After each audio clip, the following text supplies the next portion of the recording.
Join us on Now We Consume.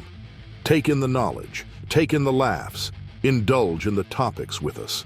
The Now We Consume podcast will take you through the parts of your day you normally dread. Why suffer through the existential crisis of life alone when you can do it with us? And now we consume.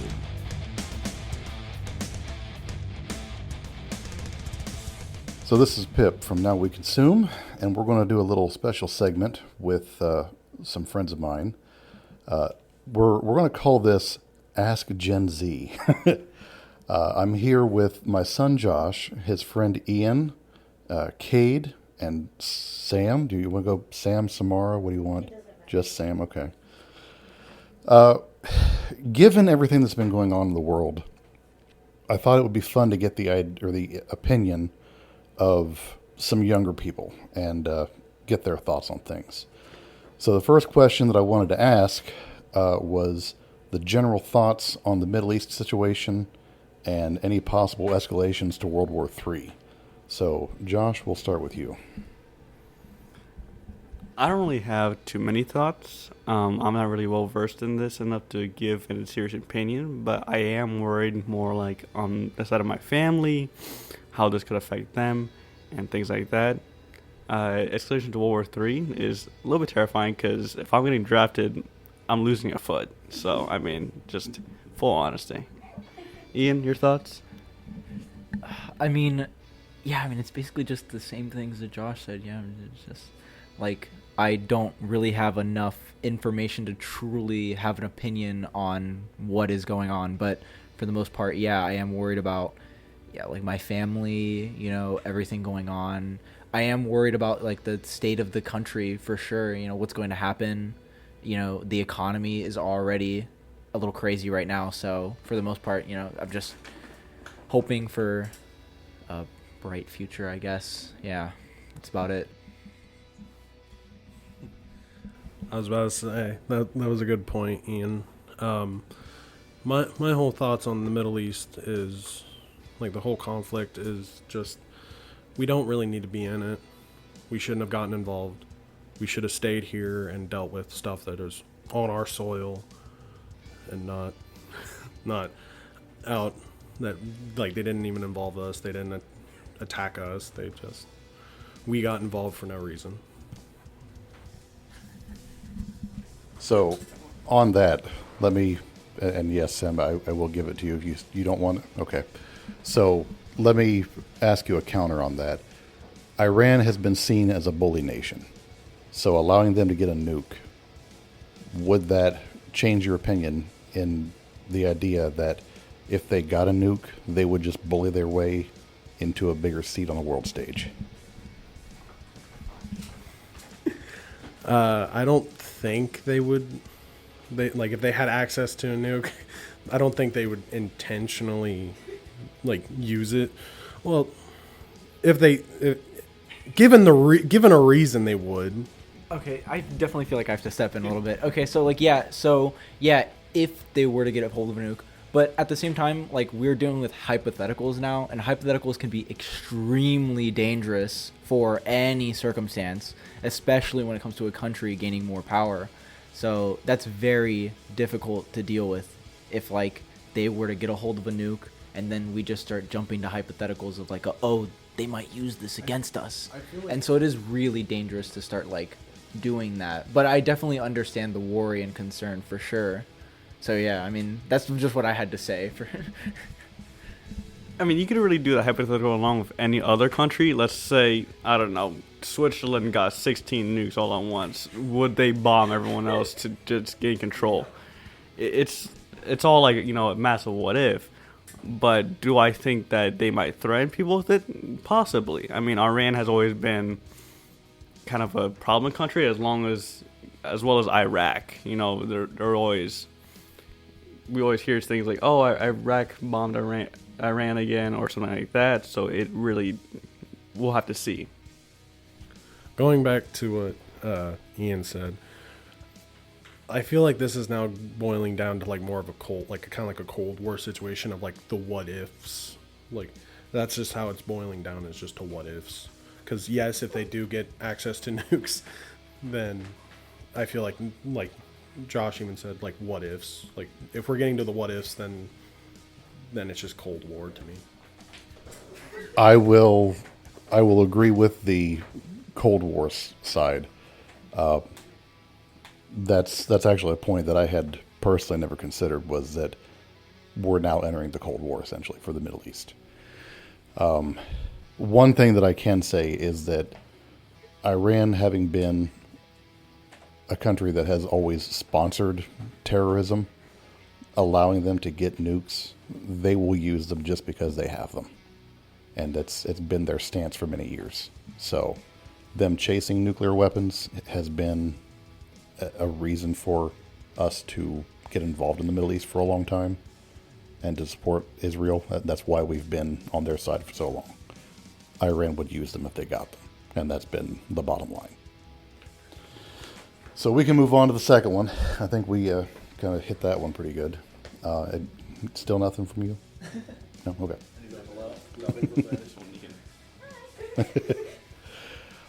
All right, so the next question. If you were drafted or asked to fight, would Gen Z actually fight? Or could they even actually fight? In a war scenario, could Gen Z actually fight? I'll let you take the first one here, Sam. Sorry.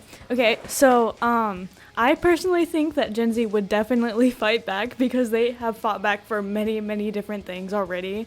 Just from being, like, and they're not even, like, hit their 30s yet. Like, everybody in Gen Z is still, like, young. And they have fought back for so many things. Like, there were riots and everything back in, like, 2020. And then there were always, like, protests and everything still going on. Whenever they took Roe v. Wade, there was a bunch of protests going on with that. Because, obviously, it's women's rights. Like, obviously, we would fight for that. And, I think that if we had to fight in a war, we definitely could, because I think we are so unhinged that we could just, like, go ham and just, like, not really think about it. And that's just my take on it. I also agree with that. I will give the mic to the guys, but I have to say I love some of the memes that I've seen, especially, like, the World War III outfits, like the I Eat Ass t-shirt and the Hawaiian shorts. Absolutely would rock that shit, so...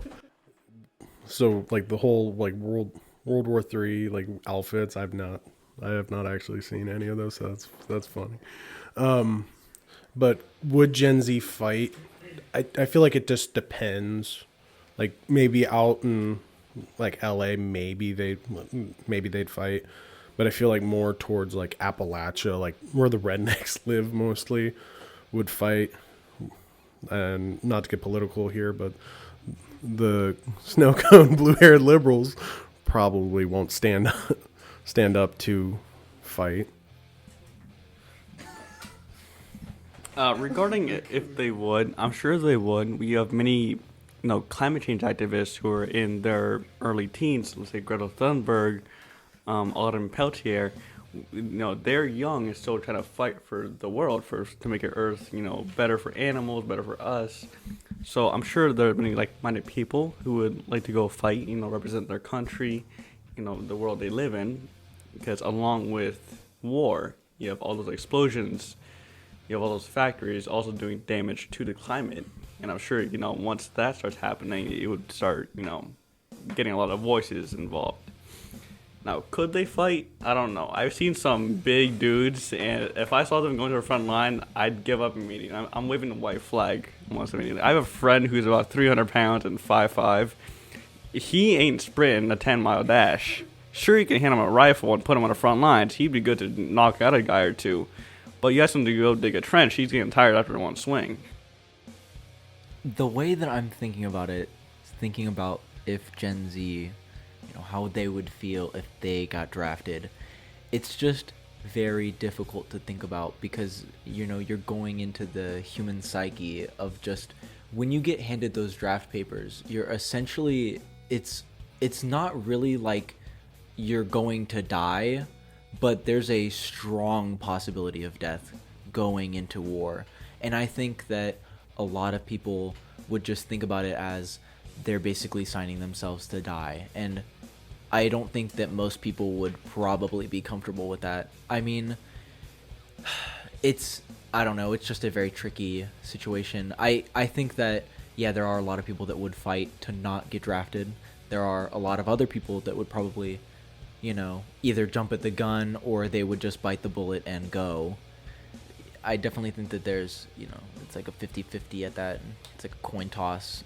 Do I think that they could fight if they went? Yeah, for sure. I think that most human beings have the will strength. Now, do they have the strength to fight? A lot of people can't even do a pull-up. So I don't know. Give them a few months probably, but I think they might have it. Maybe yeah. Going back to what you said about like getting the draft papers in hand, I feel like that's very like Vietnam, like just getting that, like getting the papers in. Like I feel like we're gonna see a lot more people like try to fight against going to this war, like if we were to have one. Like Vietnam, I feel like they just like burn their draft papers or like try to forget about it and like go out of the country to escape it. So, but do I think we could fight? Like you said, 50-50, but my guess is like I don't think we'd all want to go. Yeah, that's a lot of good points. The comment on the human snow cones was spot on. I think they would literally lose their mind, and those would be the ones that would head to Canada, I think, most likely. Burning the draft cards, I think we would see a lot of that. I don't think we still have the draft cards. I know I don't physically have my draft card, but I also already served, so I don't have to worry about it. I'm not eligible for recall anymore. Yes, I I have avoided that. But the capabilities, I think, are a little bit different. But like, I like what you said, Ian, about the finality, the possibility of finality of seeing your name on that paper. It is similar when you're volunteering during wartime. Now, when I went in, it was peacetime. There was nothing going on in the world. There was some shit, but I graduated boot camp the weekend prior to 9/11. So I was still there at my boot camp when 9/11 happened.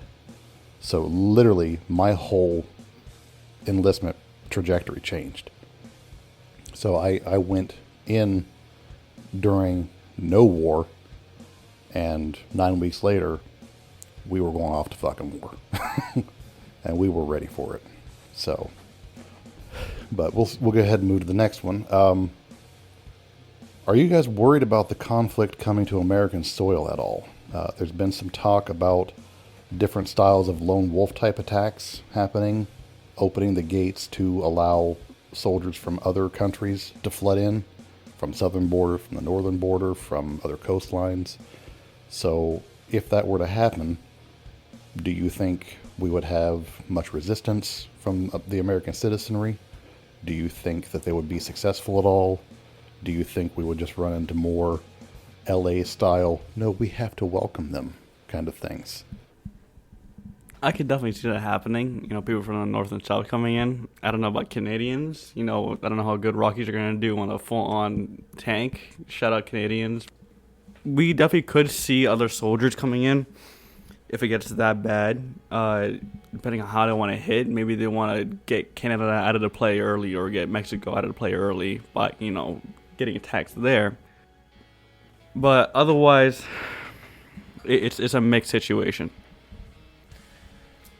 Yeah, I mean, what you said, do I think that they could get on American soil and try and fight here? Yes, but do I think that they would be successful? Absolutely not. Because I think that, what was it, like on average, like every American has like in some states, average American has like three guns in their house. Like I feel like it'd be very hard to try and invade while, a lot of Americans, a majority of them have, a firearm in their house and can defend themselves for the most part, What if they start that invasion during the week between 9 and 5, when most of the armed Americans are at work? You know, that would be like the smartest strategic plan in the universe, and I would just have to applaud them for that, honestly, if they did that, honestly. Yeah. So I would say that like North and South, like if they were to like try to attack us, I don't think they would be successful because we'd have home field advantage. Like we know like our roads, our area, our regions better than they would. But like going back to what you said, like would there be like more like LA where they're like, oh well, we'll take you. Some regions I feel like would end up doing that, but others would be like, no, this is our country. We're not going to let you take it from us. Okay, if they were to happen to come in like during the 9 to 5, I personally think that their children would still fight back because I learned how to shoot a gun at the ripe age of 2 years old. So I don't think that would matter personally. Because if it's summertime, your kids are at home, like they're gonna shoot him, like, or her, or whoever's trying to invade their house. So that's assuming they can hear them over the headsets while they're playing Fortnite.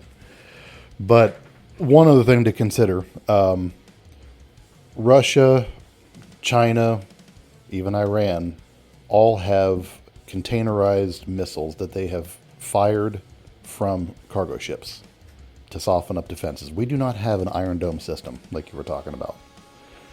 We do not have anything in place to stop those missiles from hitting. Russia has nuclear-capable ballistic missiles that are in containers. They've already tested them. The coasts represent the most liberal and anti-gun sections of the country, minus some of the interior states. Any kind of a ground assault, that's where they would come in and encounter the least resistance. So, does that change your opinion at all? A little, considering the coast, I mean, I feel like we definitely upped our defenses after Pearl Harbor.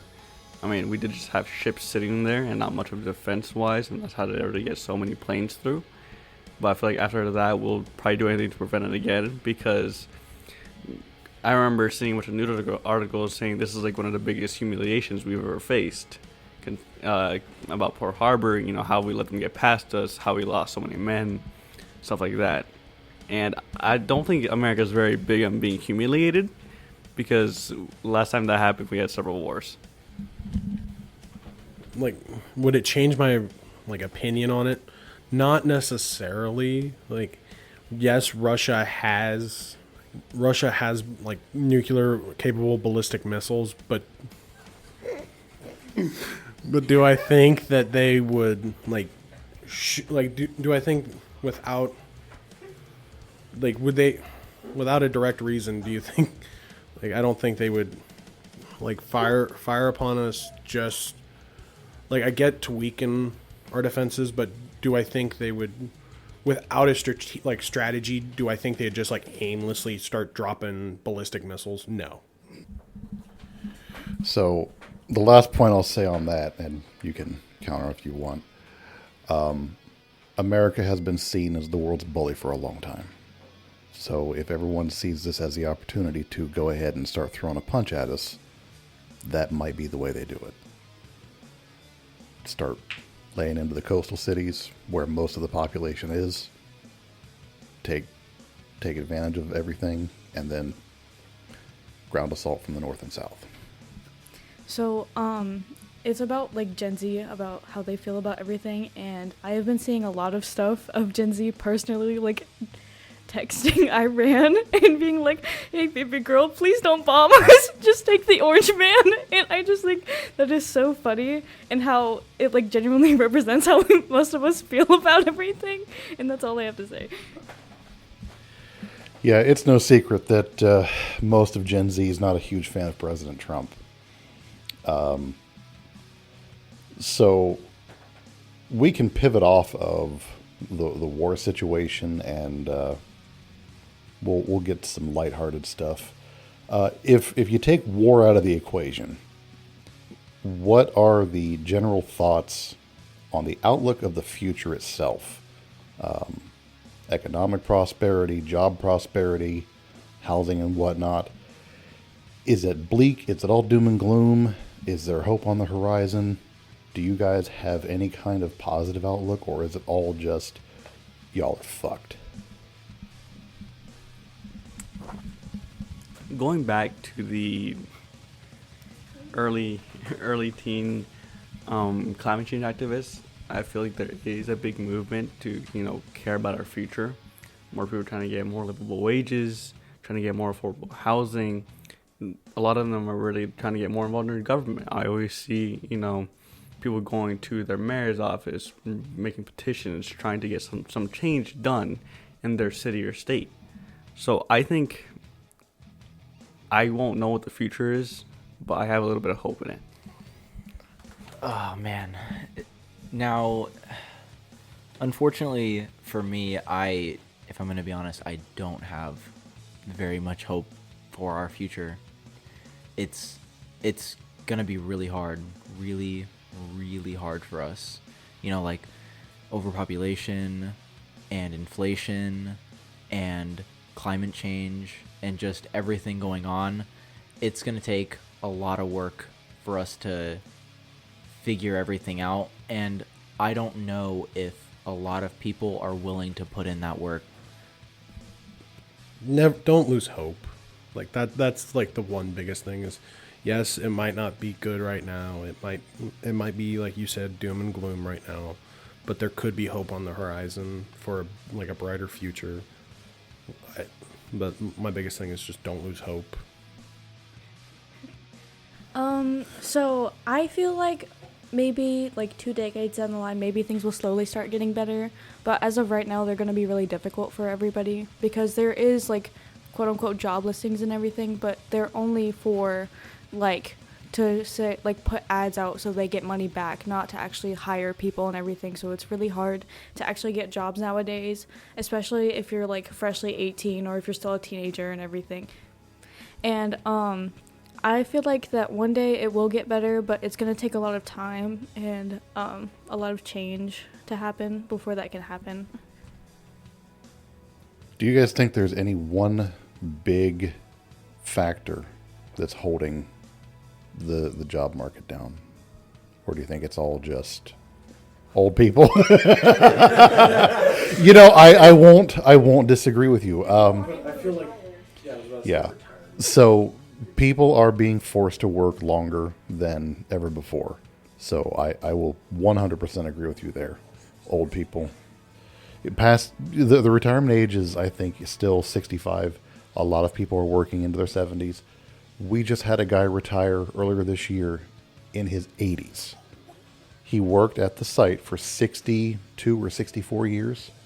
So literally the only job he had after the military. We lost a lot of experience. He's a good guy. He's still there part-time on occasion, but that was a job that was being held up. Along with the job listings, I also think money is a big factor. Some businesses aren't making enough money nowadays to support other workers, and other businesses have too high of expectations. They want a master's degree straight out of high school, or you need this experience or that experience. And I'm more like, how do I get this experience if you're blocking me from getting a job? The only way to get experience is to start working.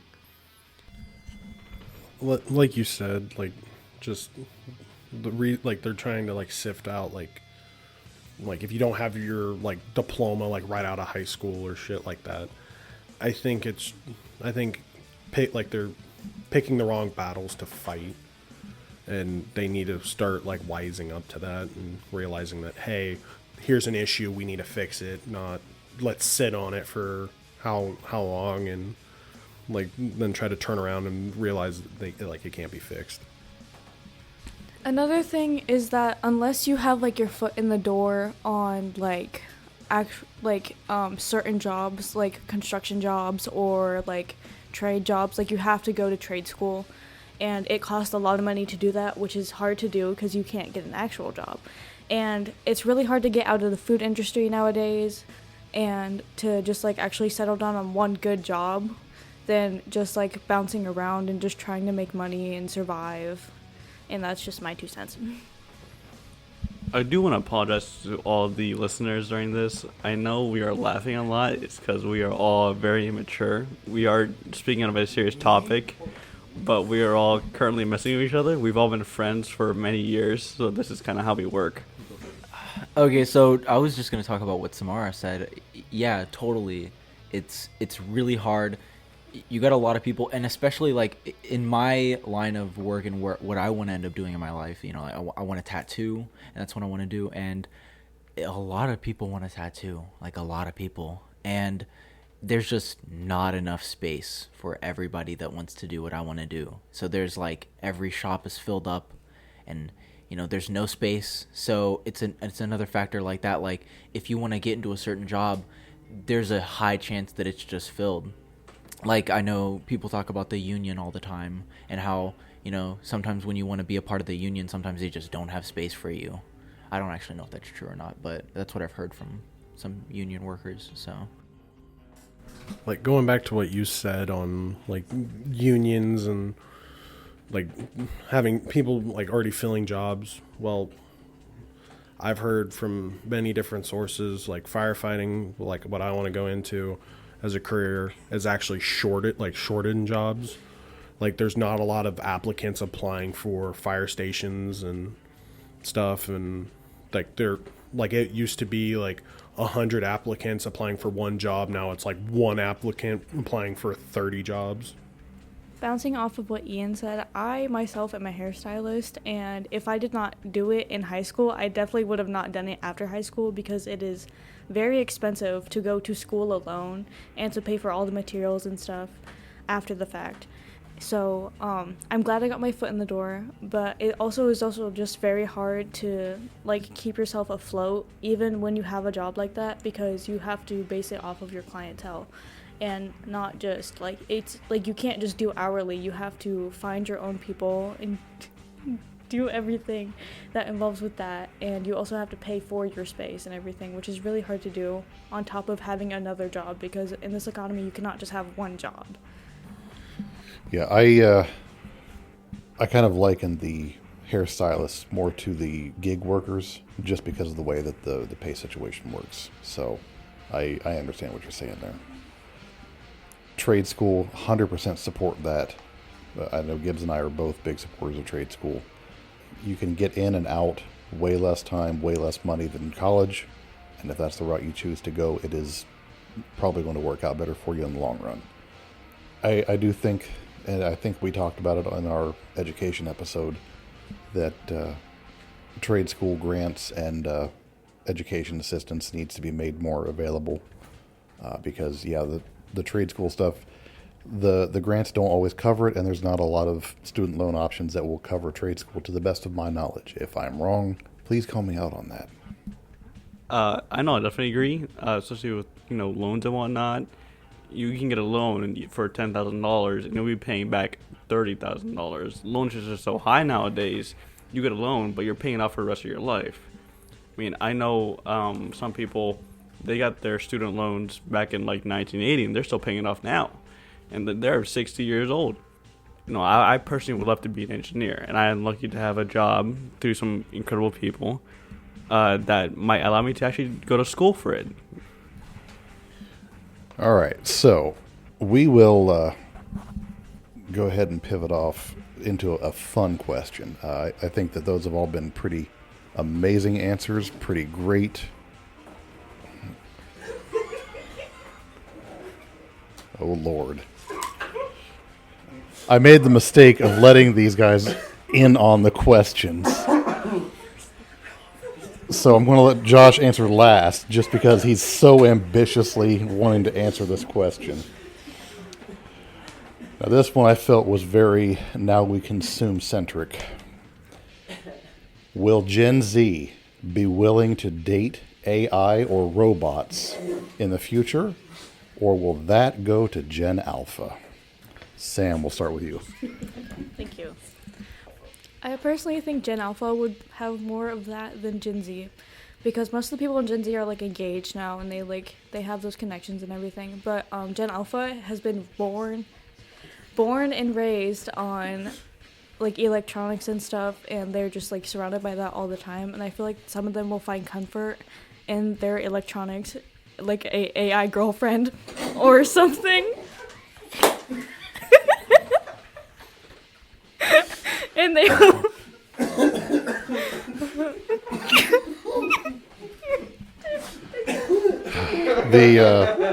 The thumping sound you heard was me attempting to smack the brown off of my child. He was attempting to go monkey boy on the couch. So, if you're so into this, you can answer it, Josh. Will Gen Z date AI and robots? All I'm saying is, if we have a Futurama-like episode where it's like Kidnapper, and we can install, celebrities onto robots, give me the Lucy Liu bot, and you're never seeing me again. I got my love right there. Give me Marilyn Monroe. Give me Sydney Sweeney. You'll never see me again. So, I mean... That sounds awfully like 99.8. I mean, Mia more like a Sigourney Weaver type, but to each their own, I guess. Okay. Sigourney Weaver aliens or Sigourney Weaver Paul? Both. Ghostbusters. Okay, fair. I'll give you that. How about you? I am not siding with these two yahoos. I would say, like Samara said, that Gen Alpha would probably be more along the lines of AI girlfriends. Gen Z is more like engaged in a relationship or trying to find a relationship. All in all, I don't think there has been like news articles breaking that like a guy just got engaged to his AI girlfriend and everything. So Josh, I think that would be you in the near future. If it's Lucy Liu. So yeah, do I think that people will date AI and stuff like that in the future? Well, obviously, yeah. Basically, yes, they will. I think that Gen Z, it's scary because AI is advancing at such a high level. It's so fast. Like if you guys watched the first episode of this podcast, which you probably should because it's amazing, they do talk about AI revolution and everything. And so yeah, it's advancing incredibly fast. Like within the last 2 years, we've already gotten insane like evolution on AI and how it works, and I can only imagine how far it's going to go within the next 2 years. And God, I can't even imagine like 10 or 20 years from now what AI will be like and what robots will be like, to the point where I think that it'll be like really close to human beings. It's terrifying to think about. And so, yeah, I definitely think that people are going to try and find, like, an escape from human beings by trying to talk to robots, for sure. Okay, so I feel like people would find, I don't think they would find, like, girlfriends in it. I think they would just find, like, things to distract themselves with rather than actual connection. Because if you have, like, a robot girlfriend, they're never going to be, like, just, like, an actual human girlfriend, because nobody's perfect. And if you try to find something that's perfect, you will never genuinely be happy because you would feel like the problem. And it's really hard trying to find that kind of connection with something that's like fake, like that's not real. And if they were to even try, I feel like they would just fail, and they would just go back to actually being in a relationship with somebody. Then So, one thing I've been wondering about: do these different types of AI bots, and maybe even the robots, have any kind of possible therapeutic use for people who have been involved in any kind of domestic trauma? Is there a possibility that they could be used for some kind of good with that? I feel like they could definitely be used for therapy and like something to like talk to somebody or anything, because most people before AI, they would probably just write it down in a journal or go to actual therapy, and this would probably help a lot of people if they could just like talk to a random robot and like get feedback and everything off of things that the robot has like heard and everything, and like base it on all of that just so they can help the one person. I would say yes and no. Yes, like I feel like it would be good to get like stuff off your chest to to an AI robot. And still get feedback. And yeah, well, I also don't think I don't think the feedback would be quite right, because like I feel like you just get like a textbook definition, or like just basically chat GBT like responding. Like it won't be like a clear, concise answer. It'll just be like a broad spectrum. But do I think AI would be used for therapy? Yes. But again, I don't think it would just be like talking to a normal human, like getting feedback that actually connects straight to you. Baby steps. Yeah, I just wanted to talk about one point first about Samara and what she was saying about people dating and how robots can't be perfect. Or that they are perfect, and that people need to find, like the imperfections in human beings, and that's what makes us human.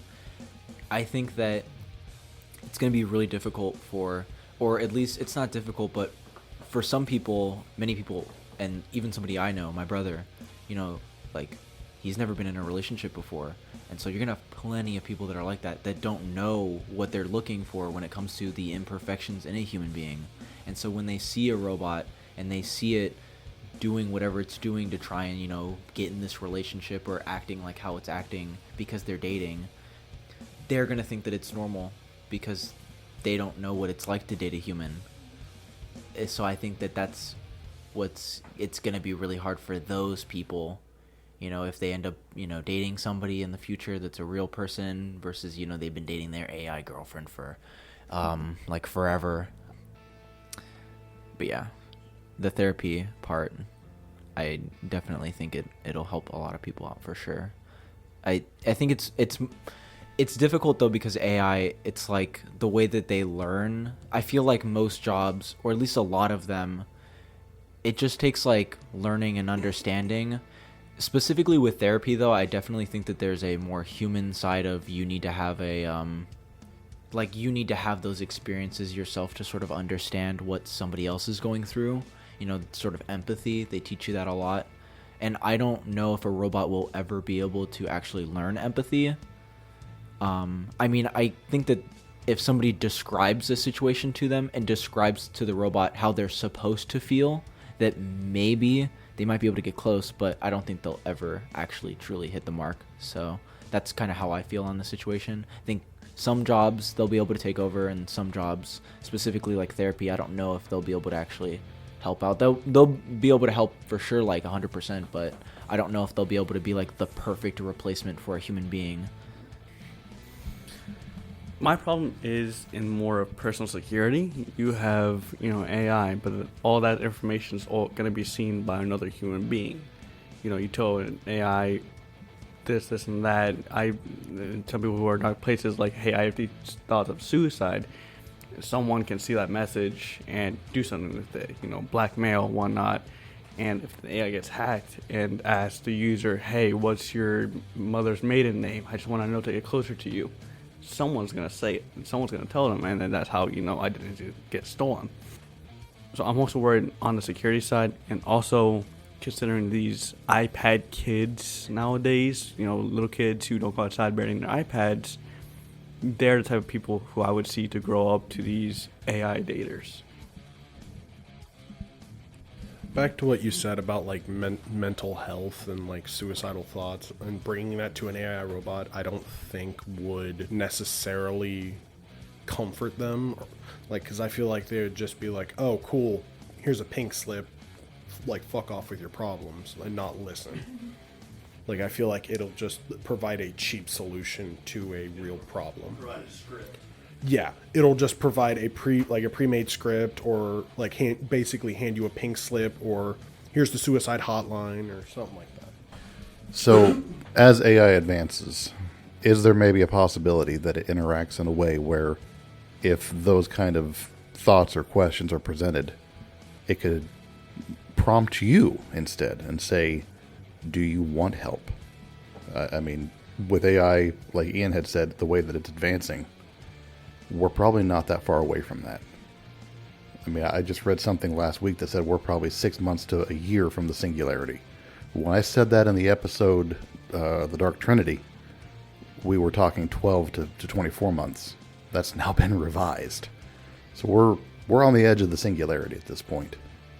true, actual, artificial, generative intelligence could be right around the corner, and it could be literally no different than talking to a human. So if you're interacting with a screen that you think may be a doctor and you don't know it's an AI, but you're interacting with them and you're getting human-like responses, AI has passed the Turing test. They did that not too long ago. So we have that capability now.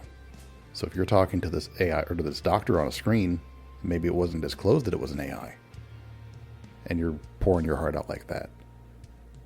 And then you get these prompts, and it's like, well, do you want help? What about that? I mean, getting those prompts of, do you want help? Do you need help? I feel like that right there is a clear sign of, hey, I'm not talking to a human. I'm not talking to a person that has imperfections.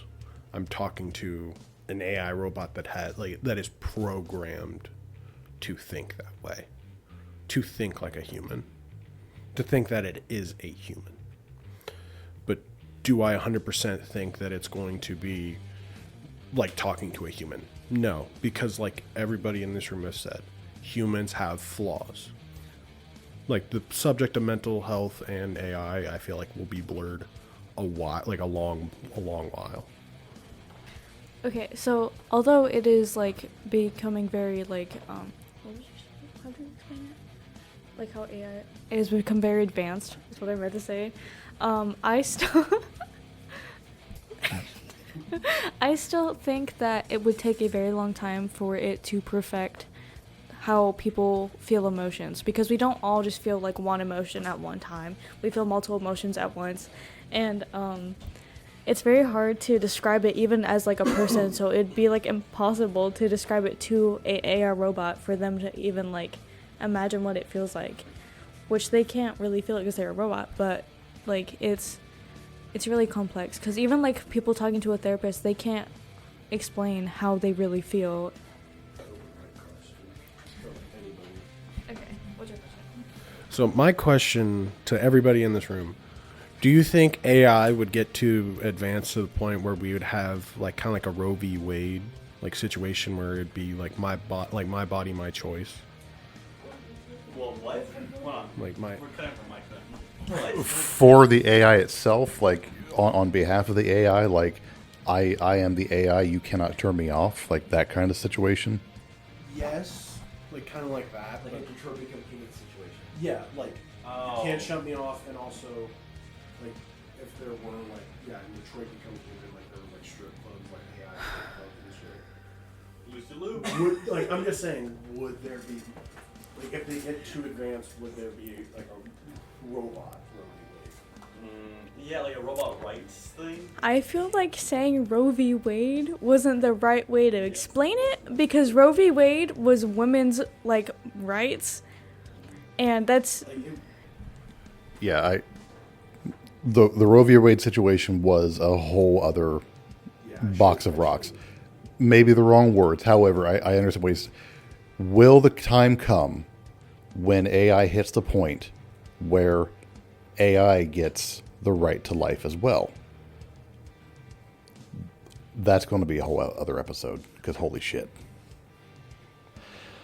I think it might happen, especially once we hit that point of true AGI, and we fully cross that line. Once the AI is turned on, I don't think it will be legal to turn it off. I don't know. We'll have to dive into that. I would just like to apologize for like comparing that to like Roe v. Wade, but again, like you said, it might not have been the best wording, but it got the point across. Legally, would they be allowed to shut it off once they turn it on? Would it kind of be like a life support situation? Like, do you legally have the right to pull the plug or not? So, does anybody else want to add anything? Going back to maybe some of the robot takeover things, I mean, there are the 3 laws of robotics, so I'm not that worried about it, as long as we don't try to mess with those 3 laws and like add extra wording to it. What if they edit the 3 laws themselves? So we'll leave that one for a whole other episode because I think that's going to be some good content there. So, did you have another final thought or no? Okay. All right. Well, this has gone way longer than I intended for it to, and much more in depth than I honestly thought that it would. But I'm glad that it did. You guys have given some really good stuff, so I want to say thank you for coming over tonight. What? I want to say thank you as well. Pleasure being on your podcast. Yeah, I wish I could have talked to Gibbs, but I'll have to save that for another time. But yeah, it was a pleasure being here. Like they said, it's been a pleasure being on. Thanks. All right, guys. Thanks for hanging out. Hope you guys enjoyed, and we'll see y'all next time.